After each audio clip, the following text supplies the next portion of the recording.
6 months pregnant. I had a huge fight with Finn and was kicked out of the house.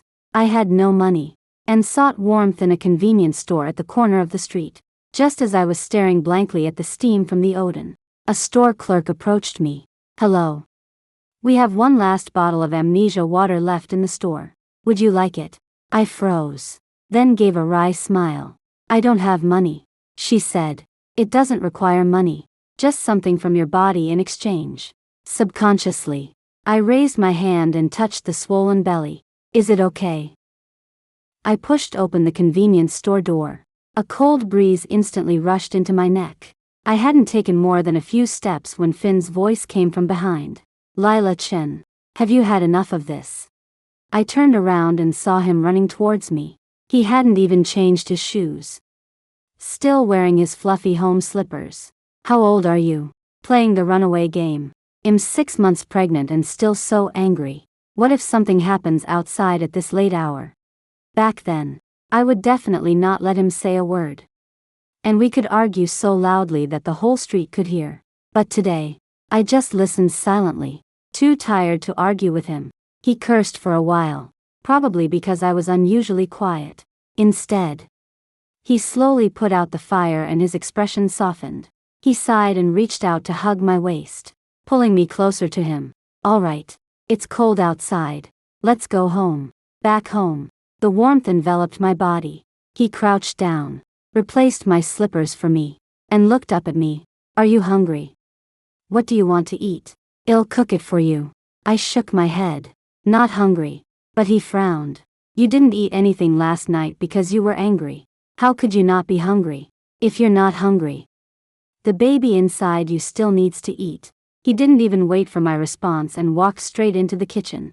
Soon after, he brought out a bowl of seafood noodles that was absurdly hearty. Oysters, sea cucumbers, and lobster meat piled so high they were overflowing. Steaming hot. He was born into a wealthy family, with his hands never touching a single drop of spring water. But ever since I got pregnant, he wouldn't let me order takeout and refused to hire a nanny, stubbornly insisting on personally preparing my 3 meals a day. But his cooking skills are really terrible. Seasoning is basically done through boiling, with a little salt at most. But I have a heavy taste. Can't enjoy food without spice. "Is it delicious?" He sat opposite me, looking at me and asking. I nodded, picked up a pair of chopsticks, and made a faint sound. The seafood wasn't handled well. The strong fishy smell mixed with the bland broth, making me feel sick all over. I suppressed my nausea and swallowed slowly, one bite at a time. His phone suddenly rang sharply. "The company has an urgent matter." As he spoke, he grabbed his coat and car keys. "Stay home and don't go out anymore." He slammed the door and left. I put down my chopsticks, looking at the bowl of noodles that was still more than half full. My stomach finally couldn't hold back and churned violently. I rushed into the bathroom and threw up until I was dizzy. After vomiting, I leaned against the cold tile wall, tears streaming uncontrollably. I don't want to live this bland and disgusting life anymore. I immediately pulled out my phone and quickly ordered a super spicy hot pot and 3 pounds of spicy crayfish. The takeout arrived soon. I ate until I was completely satisfied. This was the most comfortable meal I've had with Finn since we started dating. After finishing eating, I lay alone in the spacious double bed, sleepless all night. Finn didn't come back all week, nor did he send a single message. The next morning, he finally called back, his tone as commanding as always. I left an important document in my study room. "Please rush it to the Y Resort Hotel for me." I didn't ask many questions, found the document, and took a taxi to that hotel. At the grand entrance, I was stopped by security. "Sorry, ma'am. This is a members-only establishment. An internal invitation is required to enter." I took out my phone and called Finn Zhou. Once, twice. No one answered. 2 in the cold wind.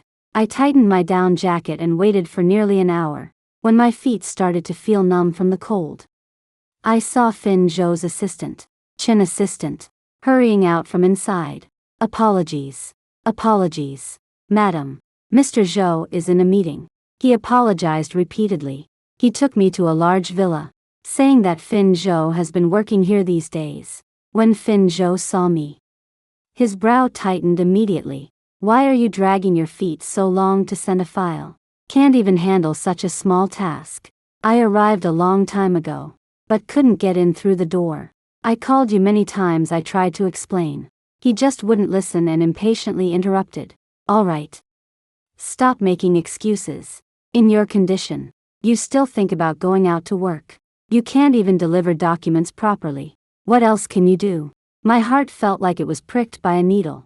I've mentioned many times before that I wanted to continue working, but he refused. Fin, you still don't need women to go out and earn a living.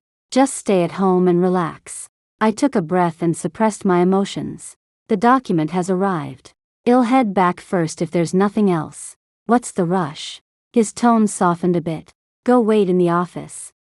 I'll take you for dinner after the meeting. Before I could refuse, he was already being surrounded by a group of people and heading towards the conference room. Chin assistant led me to the office. As soon as the door was pushed open, the office was like a beauty pageant. 7 or 8 young, pretty girls sat behind their desks, each with exquisite makeup and stylish attire. Fin had 2 strict requirements when hiring a female secretary. First, she is beautiful. Second, her age must be under 25. The outside world jokingly calls her secretariat the Zhou Family Beauty Squad. Wearing a bulky down jacket, I walked among them like a penguin who had mistakenly entered a swan lake. I couldn't care less about sitting on the sofa. The secretary's curious gazes stuck to me. I heard them whispering in low but clear voices. Who is that? A new face, wearing an extremely short miniskirt, with eyes staring directly at me. She touched Chin assistant and asked in a coquettish voice.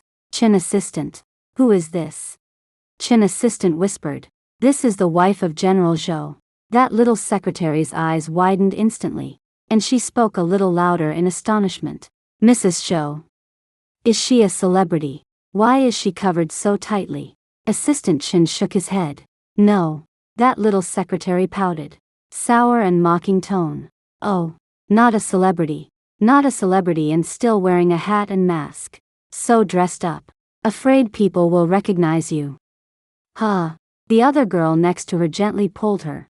She didn't care at all. Her gaze was insolent as she looked at me again. Her voice filled with malice. Is it because you're not very good looking? And look at her figure. She's so fat. Like a water barrel. I lowered my eyes. The heavy down jacket couldn't hide my bulky and distorted figure. After getting pregnant, my weight changed day by day, and all my curves disappeared. As for why I wear a mask and a hat, it's because of Fin. He said he was doing business to protect me. That he had offended many people and feared I would be targeted. Chin assisted in scolding her softly. Don't talk nonsense. General Zhou loves his wife very much. Be more respectful. The little secretary pouted, looking completely unimpressed, and rolled her eyes. I waved calmly at her. You go. Pour me a cup of coffee. Fin came out after the meeting. He immediately noticed the coffee in front of me and his brow tightened instantly. Who poured you coffee? That little secretary immediately stood up, volunteering to take credit. General Zhou. I poured the tea for Madam. Fin Zhou's gaze suddenly swept towards her, scolding sharply. Pour it out. The smug expression on the face of the little secretary froze instantly. She approached shakily, her hands trembling slightly, nearly spilling the coffee as she picked it up. What's wrong with you? Fin turned his gaze to me, his tone full of reproach. Can you drink coffee now? Do I have to remind you of this common sense time and time again? How old are you? She doesn't know how to behave. And neither do you. 3. The entire outer office's secretarial area was deathly silent. All the girls lowered their heads, afraid to anger him. My heart was twisted painfully by his words. I swallowed the sourness in my throat, tugged at the corner of his clothes, and broke the suffocating atmosphere proactively, whispering softly, I'm hungry. He remained calm, took out his phone, and instructed the hotel to deliver the nutritional meal to his room. The meal arrived quickly. The presentation was exquisite. The ingredients were high-end, light and healthy, completely meeting his requirements. He didn't sit down to keep me company. You can eat slowly. I still have a team dinner. Just in the courtyard below. I walked to the balcony facing the courtyard. Saw what he called his team dinner. By the long buffet table. His beauty secretary squad surrounded him in dazzling attire, with charming smiles playing on their faces. He posed with wild abandon, holding a wine glass in one hand. The other hand naturally rested on the back of the chair of the secretary beside him. He looked like an emperor, adored and supreme. That secretary was his favorite concubine. Memory suddenly flashed back to a few years ago. Back then, we had just gotten married. I had been jealous of his overly flashy team of secretaries and had insisted on him replacing them. He laughed at me for being petty, saying that secretaries were the face of the company and told me to be reasonable and not to cause trouble. He cradled my face, vowing that for the rest of his life, both body and soul would only have me. Over the years, he had indeed seemed to have never been involved in any scandalous rumors with anyone. But now, in the courtyard downstairs, that little secretary in the short skirt, laughing prettily, picked up a grape and held it to his lips. He didn't hesitate, taking it down naturally. My nose seemed to be tightly blocked by that grape, making it suddenly difficult to breathe. Next, the little secretary stood up, apparently wanting to go to the nearby swing set. Accidentally his legs went weak, and he exclaimed in shock. The whole person fell into Fin Zhou's arms. Fin Zhou's hand naturally supported her waist, teasingly saying with a smile, "Did you make you lose weight when you were young? And now you can't even walk properly." As he said, he carried the little secretary crosswise and walked a few steps to the swing, gently placing her on it. Eyes stung painfully from the scene. I gripped the cold phone in my hand tightly, using all my strength, and threw it down towards the dazzling shouts and laughter downstairs. Thump. The phone heavily crashed into the center of the courtyard, splashing up a huge wave of water. The playful sounds below abruptly stopped. Everyone was startled by this sudden commotion and looked up in horror. Fin Zhou also raised his head, his gaze accurately finding me on the balcony, across the vast distance. I locked eyes with him, leaning on the balcony railing. I shouted at the blurry figure in a hoarse voice, "Fin Zhou, get up here right now." Fin Zhou came very quickly. He pushed open the door, his face ashen. I grabbed the pillow nearby and threw it hard at him. He didn't dodge, the pillow softly hitting him. His gaze was grim. "What are you causing trouble about?" I pointed to the healthy meal on the table in front of me. "Why can you eat barbecue and drink alcohol, but I can only eat this stuff?" He said coldly. "Lila Chen, you should be reasonable. You're pregnant, and the doctor advised a light diet. None of this is for your own good. Once the child is born, whatever you want to eat, I'll do it for you. Can you do that? It's a child again. How much more must I sacrifice for the child? Besides, I don't like children at all. It was because he unilaterally replaced my birth control pills that I got pregnant." He came over, picked up the chopsticks, and picked up a piece of boiled green vegetable to feed me.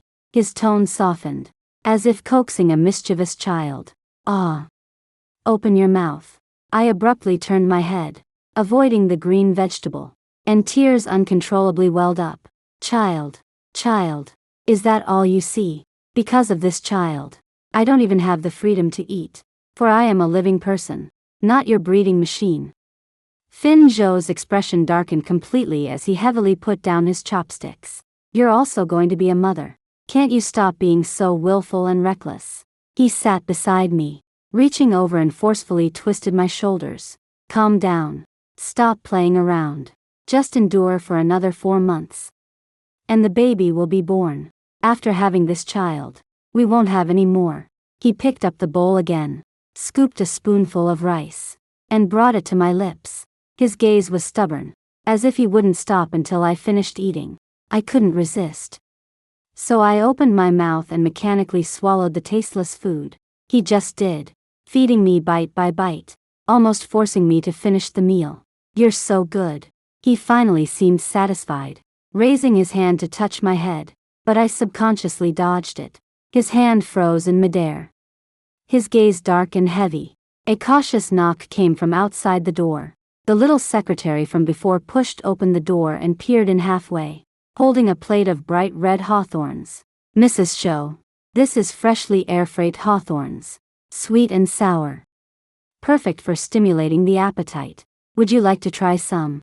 Finn stood up and took the plate of hawthorn. You've worked hard. He paused, glanced at the young secretary, and instructed. I'll be going for a media interview soon. Stay here and take good care of the lady. The little secretary's smile froze, but she didn't dare to object, pouting as she replied, All right, General Zhou. Finn Zhou strode out of the room. The little secretary was clearly impatient, pacing back and forth in the room. Now and then, I glanced at the door, looking as if my heart had already flown to the interview venue. You don't need to stay here. Go take care of your own things. I spoke up, wanting to send her away. Can't. You know. She refused immediately. Director Zhou instructed me to follow you step by step. And I must listen to Director Zhou. Heartache. Instead of staying alone in this suffocating room with her. Let's go out. Let's go then. I stood up. Let's go take a look at the interview together. The little secretary's eyes lit up instantly, and she hurriedly followed. The interview took place in the largest banquet hall of the hotel. When we arrived, the venue was already packed with media reporters, all pointing their cameras at the brilliant man on stage. Finn sat on stage calmly, answering reporters' questions with wit and humor, drawing laughter from the audience occasionally. A female reporter stood up and asked a question. General Zhou. Congratulations on once again winning the most popular entrepreneur this year. We've noticed that many young women are among your fans, and everyone is very concerned about your relationship status. Are you married? I subconsciously clenched my hands. On stage, Finn Zhou faced the camera with decisive tone. No. The little secretary beside me let out a very soft chuckle. Phew. So she's never even married. Then why put on this act as Mrs. Zhou? Yes. I am not Mrs. Zhou. I am not registered with Finn Zhou. And there was no wedding. At the time, he told me that the marriage status of a listed company president must be disclosed, for my safety, to avoid being targeted by his competitors, and that we couldn't marry for the time being. I believed him. The reporter followed up. And may I ask, Mr. Zhou, if you are currently single? On stage, Finn Zhou maintained his smile. He clearly said into the microphone. Yes. My head exploded with a loud buzz. The little secretary was on the side, almost unable to hide the expression of and ridicule on his face. It felt as if all the blood in my body froze instantly. A moment of blackness before my eyes. My vision started to blur. Everything around me spinning and distorting. Screams of terror erupted all around.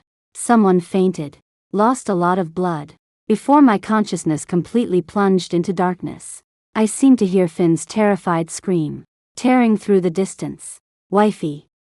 5. I woke up in the pungent disinfectant water. Finn sat on the edge of the hospital bed. The expensive suit he was wearing was wrinkled beyond recognition. Large, dried and dark bloodstains were still on his pants. He tightly held my hand with one hand, and supported his forehead with the other. With his eyes closed, his brows tightly furrowed, and dark circles under his eyes. It seems he has been here all night. He seemed to notice my movement and jolted awake suddenly. Seeing me with my eyes open, he immediately moved closer. My eyes filled with red blood vessels. His voice was extremely hoarse. Woke up. Honey, is there any discomfort? Headache? Stomachache? I didn't answer his question, just barely raising the other hand. He reached toward his own abdomen. It was empty. Where's the child? Finn's eyes grew red, tears welling in them. He lowered his head, his shoulders trembling slightly. I've lost my wife, our child. I've lost them. He was in agony, as if he had lost his most cherished treasure. I closed my eyes, hot tears sliding from the corners of my eyes, quickly vanishing into my temples. He lifted his head, his face pressed against mine. Why? I was so careful, so attentive. He choked up. It might be because I ate too many hawthorns. They're blood activating. It's all my fault. I didn't know that was inedible. I shouldn't have let her bring it in. listening to his belated confession. My temples throbbed with pain. My head hurts. I interrupted, my voice weak. Shut up. He immediately fell silent, looking at me with red eyes. Lost and unsure what to do. After a long while, he adjusted his emotions. In the tone he thought would comfort her, he said, "Wifey, don't be too sad. We're still young." The kid. "I'm not sad at all."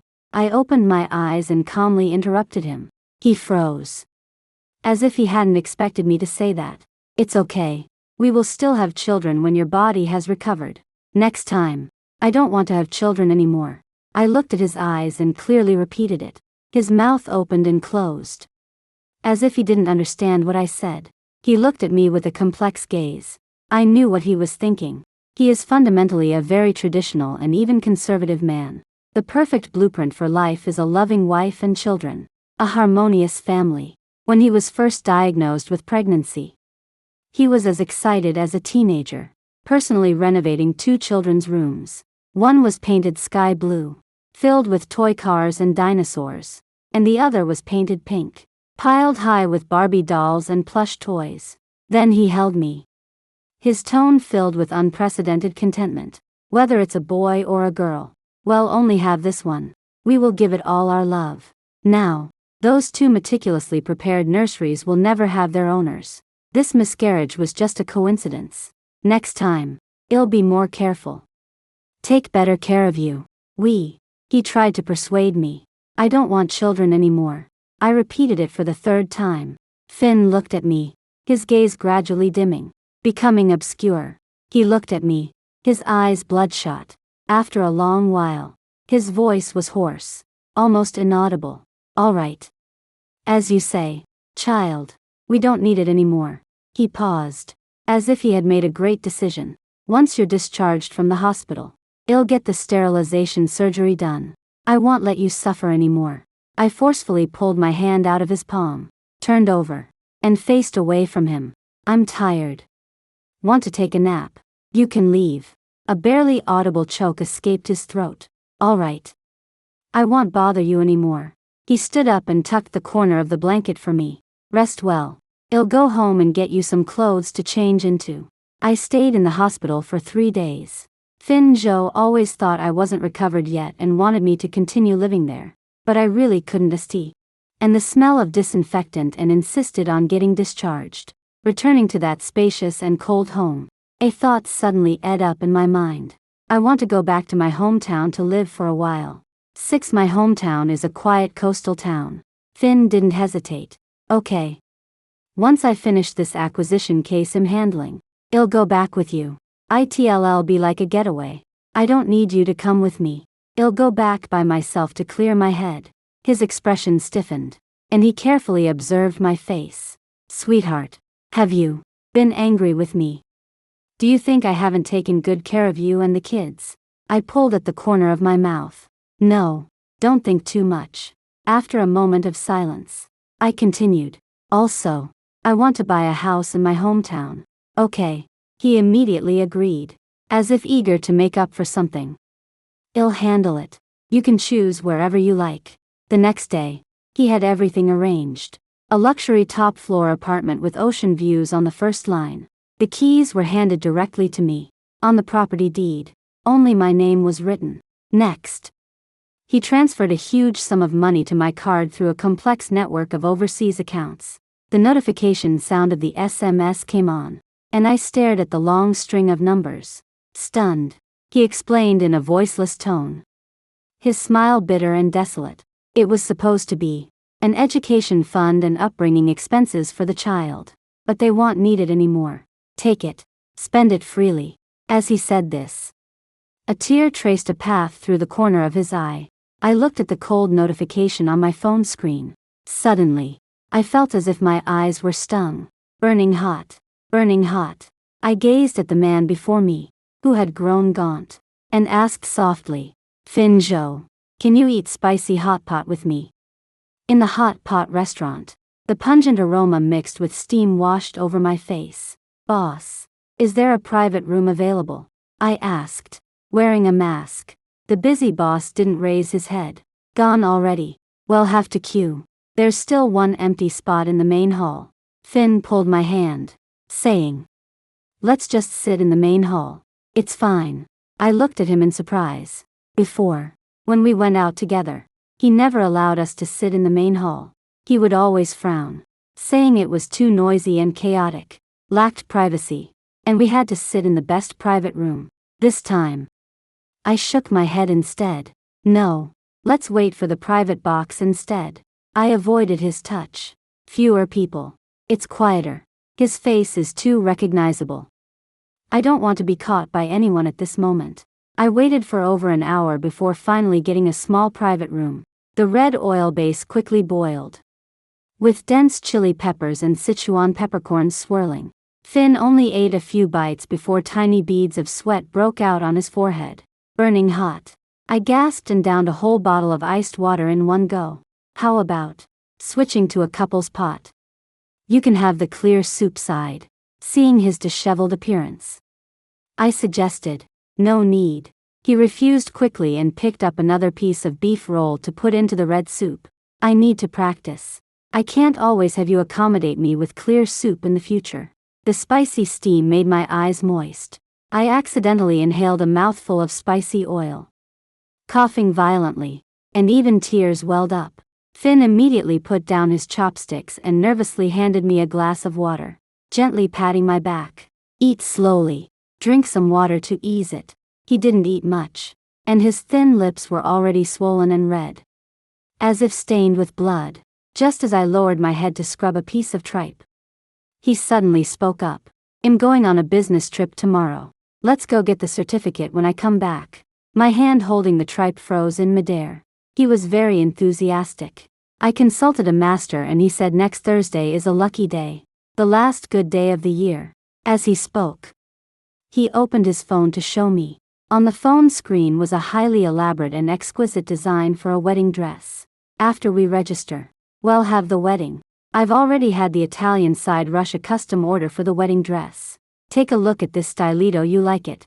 He looked at me, his eyes shining brilliantly, like a child eager to show off a treasure. The tripe slowly curled and hardened in the scorching red oil. I asked softly, you said before that to protect me, you couldn't register and couldn't have a wedding. Finn's excitement on his face froze. Internal struggles within the group were intense before, and several projects were stuck. I made too many enemies, and I was afraid they would target you. But once this acquisition is completed, no one will be able to shake me again. I have the ability to protect you well. He tightened my hand. I know. I made you suffer many grievances before. It won't happen again. I want you to stand by my side with honor and dignity. I want everyone to know, you are my only wife. Finn Zhou.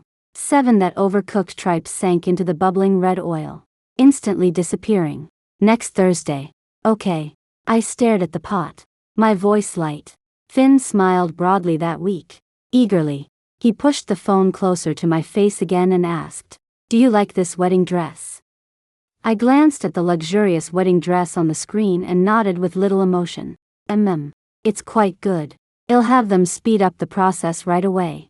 He put away his phone and typed quickly to make arrangements. What about the wedding? Where do you want to hold it? Bali, the Maldives, or the European castle you mentioned before? Let me arrange it. I lowered my gaze, forcefully bit through the crisp gonkai in my mouth, and mumbled, let's eat first. We can talk about these things later. Finn's high spirits were somewhat cooled by my cold water. He reluctantly put away his phone, but didn't stop dreaming, planning by himself. I think Bali and the Maldives are both good. Sunny beaches. Castles in Europe could also be added to the list for gradual selection. The best time for the wedding is either spring or autumn. Not too cold and not too hot, so you'll be comfortable in your wedding dress. He spoke enthusiastically about his future plans, considering every detail carefully. I didn't hear a word of it. After finishing the meal and paying the bill, the enthusiastic owner gave us a pair of festive red couple cups. Looking at the pair of cups, a thought flashed through my mind, reminding me that I had forgotten something very important. When I went to your company last time, I think I dropped an earring. I'd like to look for it. Finn. suspecting nothing, put his arm around my waist and walked out.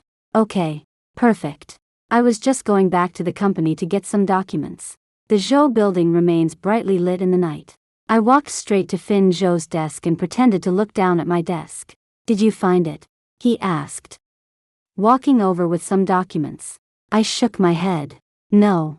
I might have remembered the wrong place. My gaze fell on the mug on his desk, printed with the logo of a well-known designer.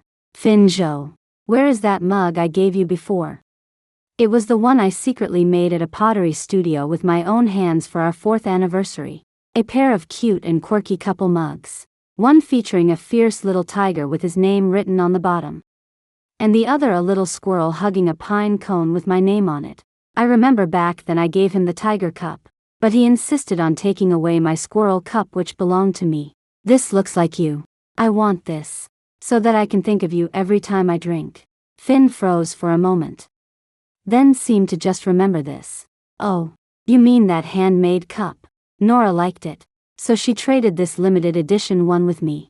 Nora Lu, that little secretary who sent hawthorns, openly mocked me in the office, and fell into his arms. Turns out, he never actually fired her. A cold wave of anger surged to my head. I clenched my fists, my body trembling with rage. It's my cup. My voice suddenly shot up, sharp enough to pierce the office's quiet. Make her return it immediately. My voice was too loud. Reaching the secretary's office, the office door was pushed open, Nora peering in with the familiar little squirrel cup in her hand. Her face wore an expression of innocence and smugness. General Zhou. Mrs. Are you referring to this cup?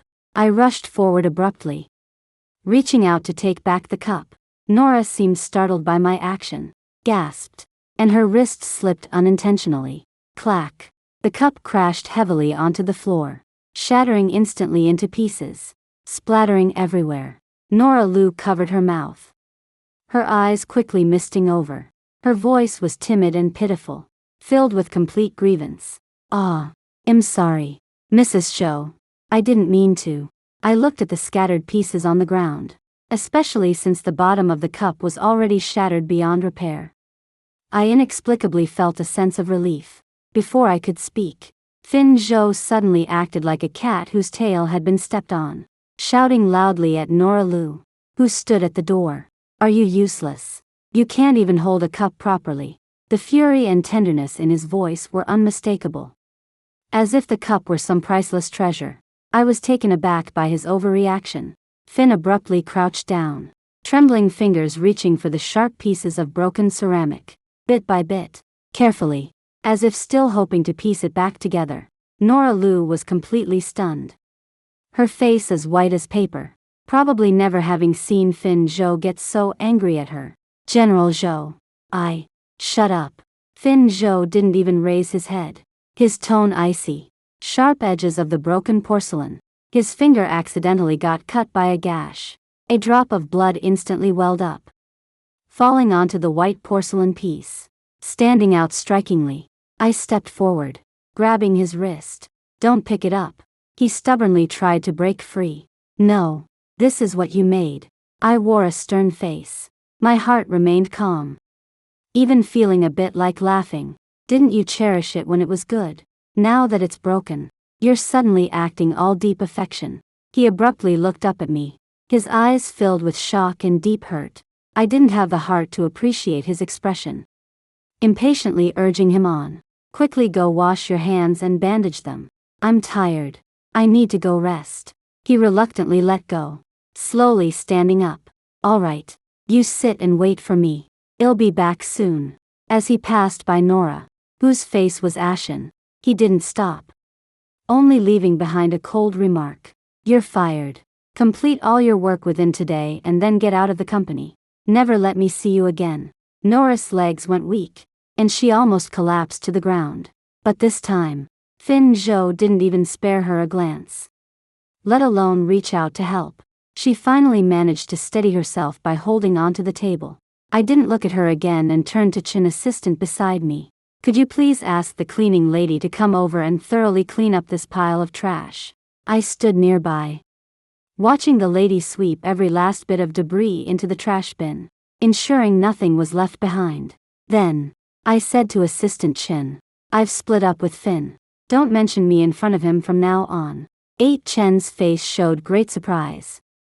But her good professional demeanor allowed her to quickly compose herself. She merely hesitated and nodded. "All right, Mr. Zhou." She paused, seemingly realizing that the name was no longer appropriate, trying to think of another way to address her. But she opened her mouth and ultimately said nothing. She probably never knew my name. Finn Zhou returned quickly, with only a bandage casually stuck on his finger, the bloodstains not yet completely wiped away. "Wifey, let's go home." His tone was eager as he tried to take my hand. I made a sound and stuck my hands in my pockets. When I got home, he started packing for his trip tomorrow. I took a shower and then went to bed, sleeping an incredibly deep and peaceful sleep. Woke up the next day. Finn had already made breakfast and was holding a French press ready to brew coffee. I walked over and gently held his hand. "Don't drink coffee." I took out that bottle which looked just like ordinary mineral water from my bag and handed it to him. "Drink this. I bought it specially for you." A noticeable wave of emotion surged through Finn Zhou's eyes. He never refused anything I gave him. This time was no exception. Not even asking what it was. Picked it up and twisted off the cap. Tilted his head back and drank it down in a gulp, leaving not a drop. After finishing, he wiped his mouth and smiled at me. "What kind of water is this? It has quite a unique taste." I looked at him, a genuine, relaxed smile appearing on my face. "You like it just fine." Seeing him off at the door, he habitually leaned forward to kiss me. I tilted my head slightly, and the kiss landed on my cheek. He didn't mind much, grabbed his suitcase, and his tone was light. "Wifey, wait for me to come back." I stood inside the door, looking into his eyes, and said calmly, "Finn Zhou. Goodbye." After Finn Zhou left, I cleared all traces of mine in the house as quickly as possible. Clothes, skincare products, books I've read, the bowl and chopsticks I often use in the kitchen. I cleaned it exceptionally carefully, not missing a single strand of hair. All the items were packed into boxes and shipped to the distant coastal town. When the last box was lifted away by the delivery driver, I stood in the vast, cold living room, looking around. Not a trace of my existence remains here.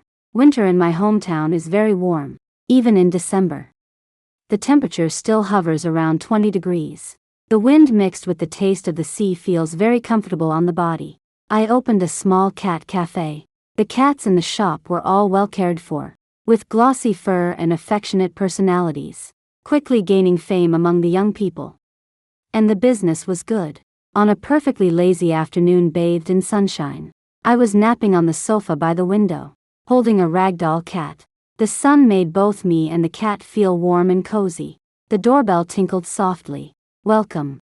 I looked up and greeted. The moment I saw the person clearly, my body froze, and my arm holding the cat tightened unconsciously. It was Finn Zhou. He had lost a lot of weight, his cheeks slightly sunken, his complexion an unhealthy pallor. His expression was heavy with fatigue and haggardness. He walked toward me. I tensed up, my fingers unconsciously clutching the soft fur of the cat in my arms. The cat uncomfortably meowed a few times, twisting its body. Finn stopped in front of me, his gaze falling on the cat in my arms. His look at me was very unfamiliar, as if he were looking at a stranger he had never met. But within that unfamiliar background, there struggled a hint of confusion and bewilderment. "Excuse me," he said, his voice hoarse. "Are you selling this cat?" The detachment and strangeness in his tone were so real. My heart sank back to its original place. That bottle of amnesia water really worked. "Excuse me." I heard my own voice, calm yet unfamiliar. "This one isn't for sale," he insisted. "I really like it. I'd pay any price. Tens of thousands. Or even over 100,000. Just name your price." I shook my head, my tone resolute. "Cannot be sold for any price." A clear sense of desolation crossed Finn Zhou's face. He seemed slightly confused as to why he was so, muttering softly, "Sorry. I just saw it in the window outside." and it felt very familiar. It feels really bad. As if I've forgotten something extremely important. I froze for a moment. Before I got pregnant, I had a very beautiful ragdoll cat named Coco. But right after I found out I was pregnant, Finn took advantage of the excuse that pregnant women shouldn't be around pets, ignoring my crying and protests, and secretly took Coco away while I wasn't looking. After leaving, I searched everywhere and finally managed to find Coco again. The ragdoll cats all look the same. I averted my gaze, avoiding his confused look. You can look at the other cats in the store. He didn't look at any other cats again, just shook his head listlessly, like a child who had lost his way, and slowly turned away. The next day, I met him again at the corner of the street in front of the store. He completely forgot he had seen me yesterday, frowning as he looked at his phone map. Seeing me was like grasping a lifeline. Hello, could you please tell me how to get to Time Cafe? I, like a truly helpful stranger, gave him directions. Turn left at the intersection ahead, about 100 meters down. Okay, thank you. He said thank you and left in a hurry. Time Cafe. It was a small shop with a very nice name that I had mentioned to him a long time ago. By chance, the convenience store clerk was very accurate. The person who drank the amnesia water will completely forget. Even if they meet again, they will not leave any memory. He truly, completely forgot me. Really good. Later, I saw news about him in the financial and economic news. The Y Resort Hotel, which he successfully acquired and renovated, held a grand opening and was renamed Wizho Resort Hotel. Journalists interviewed him at the opening ceremony. General Zhou. May I ask if there is a special meaning behind naming the hotel this way? Finn Zhou, in front of the camera, wore a well-tailored suit with a barely noticeable vacant smile. Wei Zhou.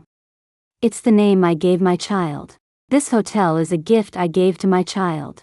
Chen Wei Zhou. That was the name he spent several days looking up in dictionaries when we first found out we were pregnant. And he finally settled on it. He said it could be used for both boys and girls. The reporter obviously did her homework. Teasing. President Zhou, you're not even married, let alone single. Yet you've already thought of a name for your future child. Finn Zhou's brow tightened suddenly, as if he had heard something utterly absurd. His tone laced with strong disapproval of Lila. Who says I'm not married? I am married. I have a wife. I have children. But a month ago, when you gave us an exclusive interview, you personally said you were single and unmarried. Finn Zhou seemed to be struck hard on the head by these words, his face instantly turning ashen. He painfully clutched his forehead, his body swaying slightly. His eyes became confused and agitated, muttering to himself, "Wrong. No. It's not right. I have a wife. I definitely have a wife." He abruptly lifted his head, facing the crowd around him, like a trapped desperate beast, screaming heart-wrenchingly, "Wifey! Wifey!" Under everyone's astonished gaze, he suddenly lunged towards the hotel's constant temperature swimming pool. Diving in without warning, he had almost drowned as a child, with deep psychological scars from the water, and couldn't swim at all. Chen, panicked, followed him down to save him, but Finn, stubbornly, pushed her away, struggling and flailing in the water. He yelled desperately into the air, his voice fragmented and broken. "Wifey, where are you? How come you're not coming to save me?" I watched him helplessly sink into the clear blue pool water through the cold screen of my phone.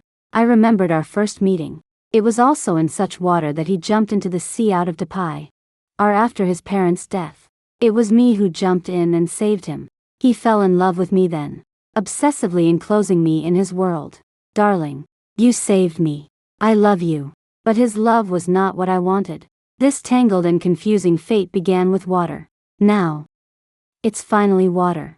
A second before he completely sank into the water, a heart-wrenching roar, emitted with his last bit of strength, came from the screen.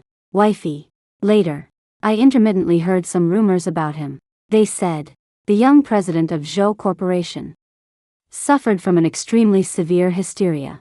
He no longer manages the company, but spends his days wandering to places he and his wife have been to, stopping anyone he meets and asking deliriously, "Where is my wife?" Have you seen my wife? The whole text is complete.